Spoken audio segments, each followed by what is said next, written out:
Aloha from the Ozarks. Friends, I get a lot of people this time of year interested in portable buildings, and there are so many decisions that you have to make. I thought I'd go ahead and make a video explaining to you about all the kind of basic decisions you need to make in deciding on what kind of a building do you want to get.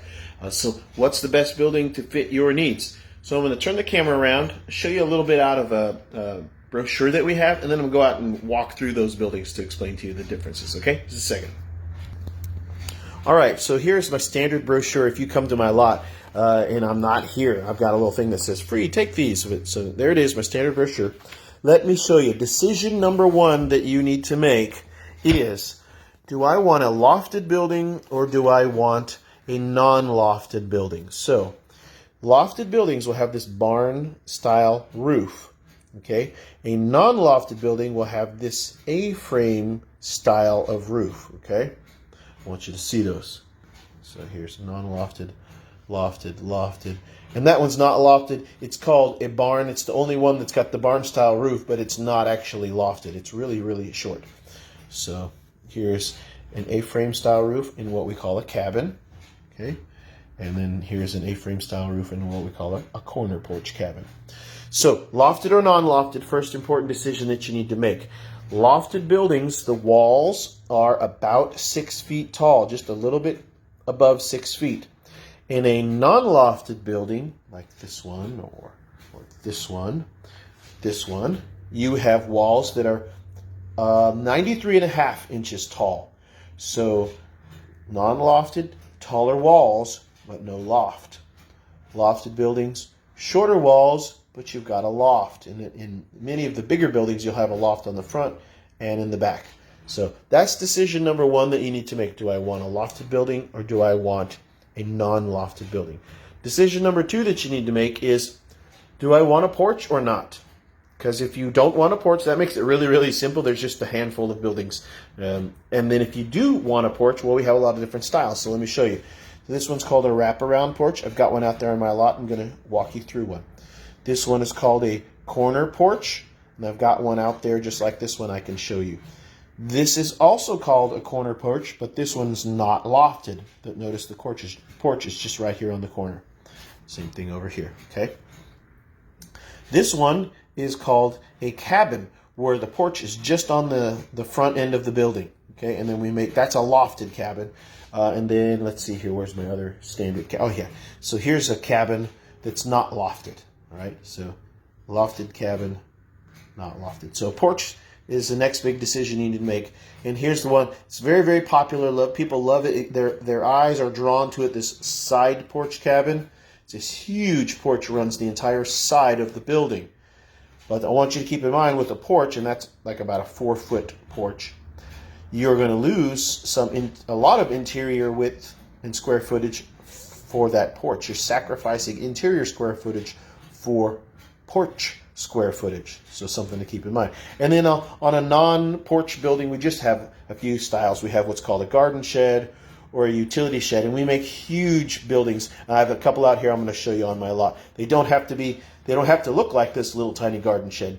I get the sizes as big as 16 by 40, and I sell a bunch of these, actually. People turn them into tiny homes. Okay, so decision one was lofted or not lofted. Decision two is, what kind of porch do you want, if any? All right. So those are your basics. Then you get to another decision you need to make is, what color of metal roof do you want, or do you want shingled roof? Most people end up going with a metal roof. We have several different colors. I can send you a link that shows you all of my metal roof samples. Okay, I've got one of these ready to send to you. Plus black or white are also two metal colors available. That's another decision you need to make. Do you want it painted or not painted? Most everything that's on this brochure shows something that's painted, but this is actually a very popular style. This is called our standard stain. That's not painted. It just has a standard stain on it. Okay, and that is when I give you a base price of a building, that's with the standard stain, not painted or with urethane. Okay, so those are other decisions you need to make: is what color of paint, if any, what color of trim, if any, and what color of roof. More decisions: windows and doors. What's going to come standard is a barn style door, and some of them, depending on what width of building you're going for, it'll either have a single 48-inch wide barn style door, or it'll have a double 72-inch wide double barn door. That's standard on every building. So if you want, well, I shouldn't say every building. Cabins, we're going to have your actual walkout doors like this. Okay, so these will come standard with walkout doors. But like, for example, a side lofted barn, that's going to have that style of door. A lofted barn is going to have this style of door. Our portable garages will actually have a roll-up garage door plus a walkout door, okay, and windows. So doors are another option to think about, and we have barn doors, and then we have these, what's called a 9-light, a windowed door, and then we have a solid door. So those are your door options you need to consider. Window options. Yes, we have window options, lots of them. That's a 2x3 window right there. That's pretty much our standard window, and it'll be single pane. But we also make 3x3 windows, and then we also do single and double pane in both styles of windows. And in our lofted buildings, and I don't have one here. Oh yeah, here we go. In our lofted buildings, we also can put in a single pane lofted window, which is slightly smaller than our 2x3. Okay. So window options, door options, and the last thing is electrical options. I don't have anything to show you as a picture. I'm going to go out and show you in a building. So let's go out onto the lot. I'm going to show you the difference between a lofted building and a non-lofted building. I'm going to walk into this one. This is a garden shed. He upgraded and got a solid door instead of the barn door, the double barn door. So that's one of our door options. And the guy that bought this also, he had it custom built. He wanted 2x3 windows, but double pane. So these are double pane. Plus, this guy opted for electrical, and I wanted to show that to you. So you get a switch here on the wall, okay, and your outlet. Then we wire it up, okay, and then we put a light, and this guy opted for the other package that comes with 2 lights, and then if you follow the wiring down to an outlet. So that's option number 2 on the electrical. Okay, so that's definitely a thing that you should think about, especially if you're in the tiny home market. Now, I don't sell a lot of electrical packages because a lot of people choose to do that themselves. Many of the people who are doing tiny homes, they are what's called a do-it-yourself tiny home, because these aren't tiny homes. These are portable buildings that we don't sell tiny homes. You'll have to finish it out yourself. But some people want to save a little bit of time and they get that electrical package. We can offer that in pretty much any one of our buildings. So we have package 1 and package 2. Package 1 has 1 overhead light and 1 wall outlet, and package 2 will have the 2 overhead lights and well, this would be your 1 outlet that comes standard, and you can get that other outlet. All right. Anyway, so electrical packages are an option. Oh, and I wanted to show you the radiant barrier roof before I leave. That's another option that you got to think about. That is an optional upgrade, and what that does, and we have to do that on a custom build, and we do this at the plant where it's being built. That radiant barrier reflects out about 97% of the sun's radiant heat. So that makes a huge difference. It's not an insulation. There is no R factor. It is a radiant barrier. And if you were getting a home built, there would be a radiant barrier in your roof. Okay, so this is an option that we offer, and a lot of people do choose to get that optional upgrade. Okay. I forgot to talk to you about the height of those walls while I was in there. I already mentioned it when I showed you the brochure, but it's different seeing it in a brochure versus seeing it in real life. In a non-lofted building with that A-frame style roof, these are their roof trusses, okay? And those roof trusses, just like they would be in a stick-built home, those roof trusses run the entire length of the building, and they provide lateral stability for the building. So they're very, very important. The walls are 93.5 inches tall in a non-lofted building, so you got some pretty good wall height. Okay, something to keep in mind. And this one is a demo model that I have on my lot. A super popular style of building for the do-it-yourself tiny home folks. This type of building would come standard with just 1 window, 2x3 single pane. They ordered 4. You can order as many windows as you can fit on a wall, okay?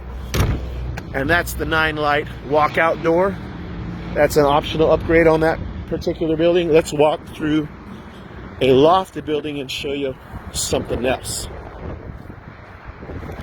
get here is my standard stain. That actually is a very popular option that people get because they choose to paint it their own colors later on, and they just go with standard stain up front. All right, now we're inside a lofted building. Walls are shorter. The walls are just at 6 feet tall. And then, of course, you got your two 2x4s at the top. So your wall height is just a little above, what, maybe 6'3", and that's where your loft, the base of the loft sits. And those are 2x6s in that loft. And then there's your loft space up above. I can't remember. I think it's 4 feet from from this part of the loft to the top. I'm not exactly sure. I haven't measured it in a while. But anyways, this is what a lofted building looks like inside, and this is my biggest type of lofted building. It's 14 wide by 40. And that 14 wide, the width is measured from the outside eaves on the roof, okay? So you actually have less width than 14 feet inside. That's important for you to know on all of our buildings. The width is measured from eave to eave.